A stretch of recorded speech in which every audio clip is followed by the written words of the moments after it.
চলতি সপ্তাহের শুরুর দিকে কাবুলে পাকিস্তানের বিমান হামলাকে কেন্দ্র করে দুই দেশের মধ্যে উত্তেজনার তীব্র আকার ধারণ করেছে।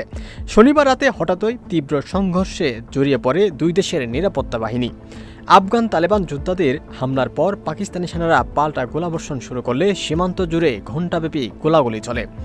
আফগান প্রতিরক্ষা মন্ত্রণালয় অভিযোগ করেছে, পাকিস্তান তাদের আকাশসীমা লঙ্ঘন করে হামলা চালিয়েছে। রাতে দুই দেশের সেনাদের মধ্যে ব্যাপক সংঘর্ষের পর কাবুল দাবি করেছে তাদের অভিযানে ৫৮ পাকিস্তানি সেনা নিহত হয়েছেন, আহত হয়েছে আরও ৩০ জন। অন্যদিকে সংঘর্ষকালে আফগান সীমান্তের ১৯টি ফাঁড়ি দখলে নেওয়ার দাবি করেছে ইসলামাবাদ। সেনা সূত্রের বরাত দিয়ে এক প্রতিবেদনে পাকিস্তানি সংবাদ মাধ্যম জিও নিউজ জানিয়েছে, শনিবার রাতভর সংঘর্ষে পাকিস্তানের সেনাবাহিনীর আক্রমণের মুখে পাকিস্তানের সীমান্তবর্তী আফগানিস্তানের ১৯টি পোস্ট থেকে পালিয়েছে আফগান সেনাবাহিনীর কর্মকর্তা ও সদস্যরা। সংঘাতের সময় এসব পোস্টে কয়েক ডজন আফগান সেনা নিহত এবং আহত হয়েছেন। তাদেরকে ফেলে রেখেই কর্মকর্তা ও সদস্যরা পালিয়েছেন বলে জানিয়েছে পাকিস্তানের সেনাবাহিনী। আফগানিস্তানে ক্ষমতাসীন তালেবান সরকার এই হামলায় নিহত ও আহতদের সম্পর্কে কোনো তথ্য দেয়নি। তবে শুক্রবার দেশটির সরকার পক্ষ থেকে বলা হয়েছে, আফগানিস্তানের সার্বভৌমত্বের উপর হামলা চালিয়েছে পাকিস্তান।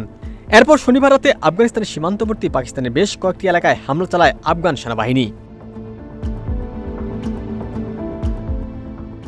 তবে পাকিস্তানের সেনাবাহিনীও প্রস্তুত ছিল। আফগানিস্তানের হামলার পরপরই পাল্টা জবাব দেয়া শুরু করে পাকিস্তান। পাক সেনা কর্মকর্তারা জানিয়েছেন, সংঘাতে গোলাবারুদ, ট্যাঙ্ক, ড্রোন এবং হালকা ও ভারী উভয় ধরনের আগ্নেয়াস্ত্র ব্যবহার করেছে পাকিস্তান।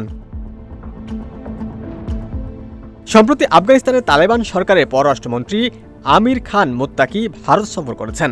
৮ দিনের সফরে বৃহস্পতিবার ভারতের রাজধানী নয়াদিল্লিতে পৌঁছেছেন তিনি। আফগানিস্তানে ২০২১ সালে তালেবান সরকার ফেরার পর আমির খান মুত্তাকির প্রথম ভারত সফর। তবে ভারতের প্রধানমন্ত্রী মোদির সঙ্গে তার বৈঠক হবে কিনা সে বিষয়ে এখনও স্পষ্ট নয়। তবে ভারতের পররাষ্ট্রমন্ত্রী এস জয়শঙ্করের সঙ্গে তার বৈঠক হয়েছে। এখন প্রশ্ন হচ্ছে, হঠাৎ করে তালেবান সরকারের পররাষ্ট্রমন্ত্রীর ভারত সফর, এ নিয়ে চলছে নানান আলোচনা সমালোচনা। সবার মনেই একই প্রশ্ন, তবে কি পাকিস্তানের সাথে আফগানিস্তানের এই মুহূর্তের সংঘাতের পেছনে কলকাঠি নাড়ছে ভারতের প্রধানমন্ত্রী নরেন্দ্র মোদি? ওমর ফারুক, ঢাকা প্রকাশ।